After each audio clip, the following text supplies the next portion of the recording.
Hey you guys, so we are currently gearing up for a monster European hiking adventure in the Alps and the Dolomites, but we know that a lot of you guys are sticking local this summer, which is probably a good idea because it's kind of chaotic to travel right now in the current conditions, but what that means is that it is prime time in Yosemite National Park. And probably other than the rangers, there aren't too many people who know more about the major Yosemite hikes than we do. We've done all of them multiple times in all weather conditions and all seasons. So what we're gonna do today is rank for you the 5 greatest Yosemite hikes and give you our sort of insider experienced tips, tricks for getting the most out of each of them. So coming in at number 5 is the spectacular Pohono Trail. Now this is a Yosemite classic because it starts at the very popular Tunnel View and takes you 12 miles along the ridgeline all the way out to Glacier Point. Along the way, you're just getting spectacular views the entire way. This is an especially great trail for those of you visiting the park in 2022 because they've actually closed Glacier Point Road to all car traffic, which means if you want to see Glacier Point, which we highly recommend, you will need to hike to get there. There are multiple ways to do this hike. It's 24 miles round trip if you go Tunnel View to Glacier Point and back. So keep that in mind. If you don't want a huge sufferfest, you're probably going to end up camping at some point along the way. We have camped in a number of places and it's great. We camped once at Stanford Point in the snow, which was absolutely gorgeous. Yes. If you're doing it in the summer, Stanford Point's probably too close, but you could get up to Dewey Point, for instance. That's about 6 miles each way from Tunnel View, and Dewey Point is fantastic. It's beautiful. If you're really looking for a longer hike, after Dewey Point, you get out to Taft Point, which is just spectacular all seasons of the year. Also would make a really cool camping spot. Yeah, it would. But do make sure to check with the rangers ahead of time about where it's safe to camp. I believe that during the summer, you're not actually allowed to camp directly on Glacier Point, so make sure you're camping in approved places.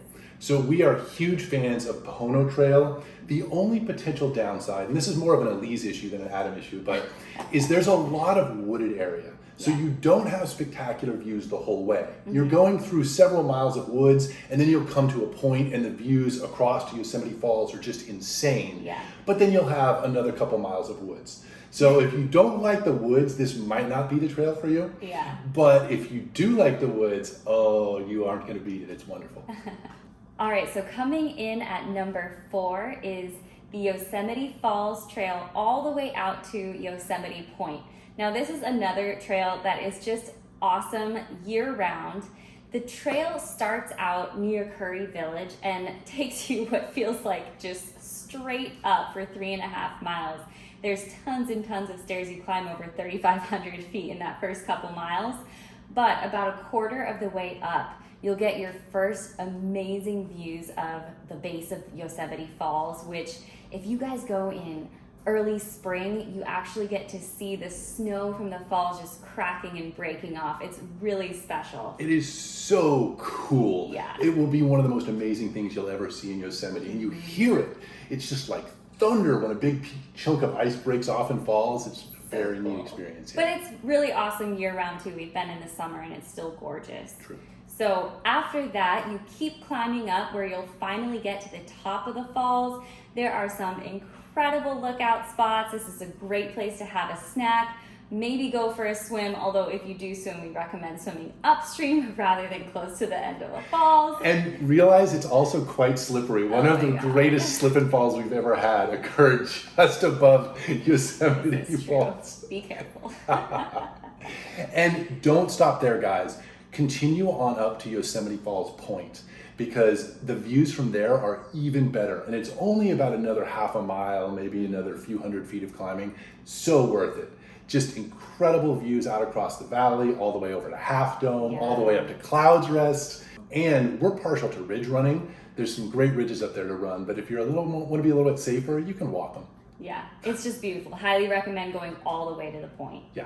Coming in at number 3 is North Dome. And we probably have this ranked higher than a lot of people would. We feel most people drastically underrate North Dome. Totally. It is an incredible geological feature, and it has maybe the best views of Half Dome in the entire park. Not even maybe, it definitely does. It definitely does, yeah. It's also a year-round hike, and very, very exciting any time of year, and you can come at it two different ways. Yeah, so the main route that people take is the summer route. So this one will start off of Old Tioga Road. Takes you about 10.5 miles from Old Tioga Road all the way to North Dome.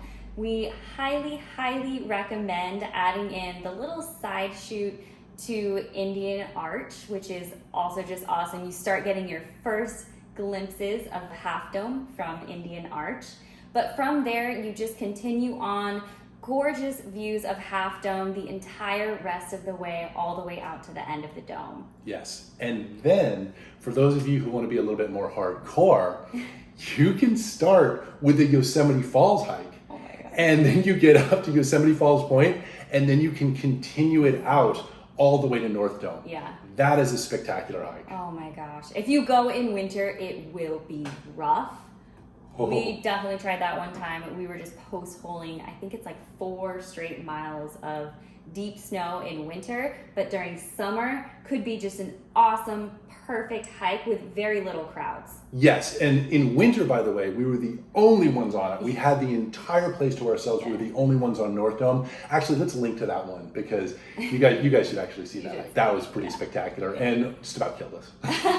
We survived.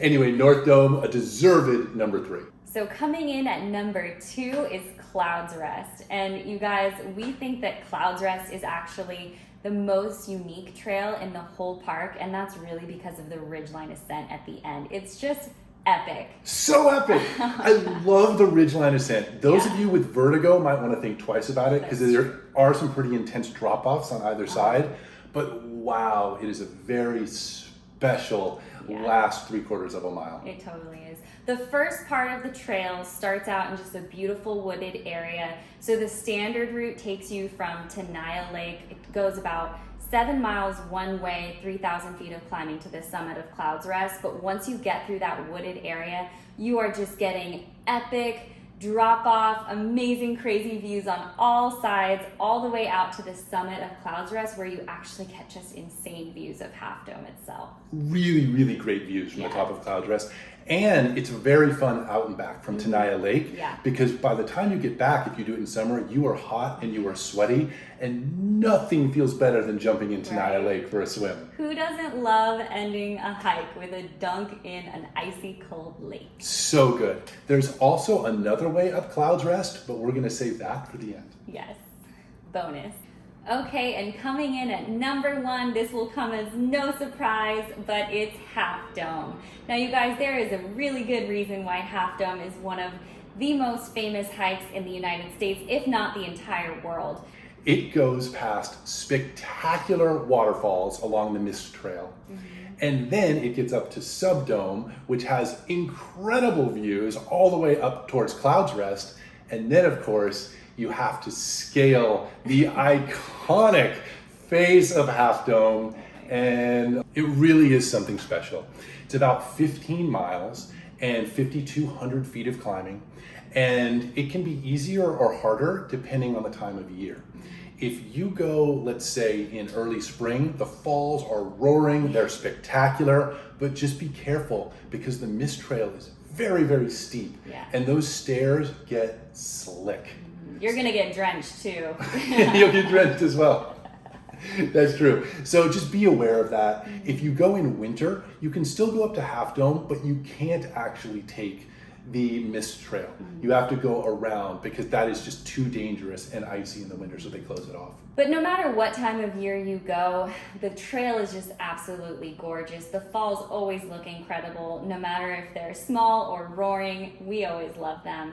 Now, once you get past the waterfalls, that's where you pass through a small wooded area and then you start your ascent up the Subdome, which is also a really cool part of the hike. It's super steep, but it's where you start getting incredible views out to Clouds Rest, and Subdome will bring you all the way to the base of Half Dome. And that is very exciting. Your heart will be pounding the first time you look up that face of Half Dome. Oh my gosh. Now, if you go during the summer, the cables will be up and you will need a permit. You don't need any special gear. You can just grab onto those cables and make your way up the stairs. Maybe bring some gloves because the cables can still be rough on your hands. Yeah, but if you go in the off season, which is what we prefer, you will probably want to bring some climbing gear. We bring harnesses and some tethers, and that works great for us. We even will link to a couple of videos where we've done that. A lot of people will bring tethers and prusik knots that they will use to just make absolutely sure they're not going to slip downward if they happen to let go of the cable. That's another good way to do it.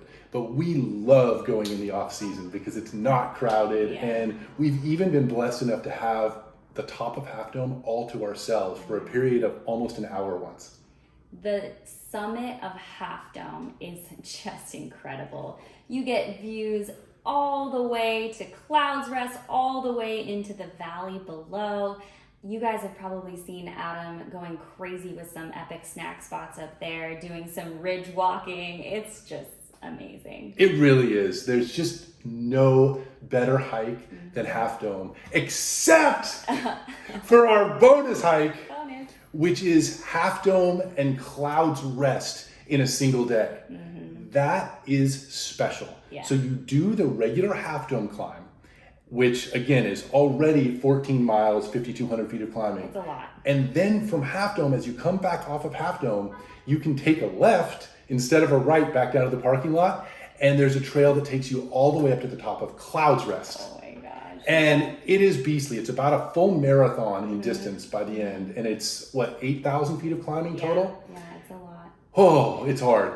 But being on top of Clouds Rest and looking down on Half Dome, which seemed so high when you were on it, but now you're looking way down on it, was probably our greatest experience we've ever had in Yosemite, would you say? I totally agree. That is definitely the true #1 hike in Yosemite if you can manage it. If you can do it, you obviously have to train for it because, a marathon with 8,000 feet of climbing is no joke. But if you can do it, or if you only have one day and limitless energy, that's your hike. Half Dome and Clouds Rest in a day. We'll link to it here. Yeah. Anyway, we hope you guys get to try every single one of these hikes because they're all special and awesome in their own way. Definitely let us know if you check them out, or if you want more beta, you have questions on these, we're happy to help you guys out. Or if you disagree with our rankings, let us hear it. Meanwhile, we hope you have some great hikes in Yosemite, and we will let you know very soon how the Dolomites are. Wish us luck. See you next time. See you next time.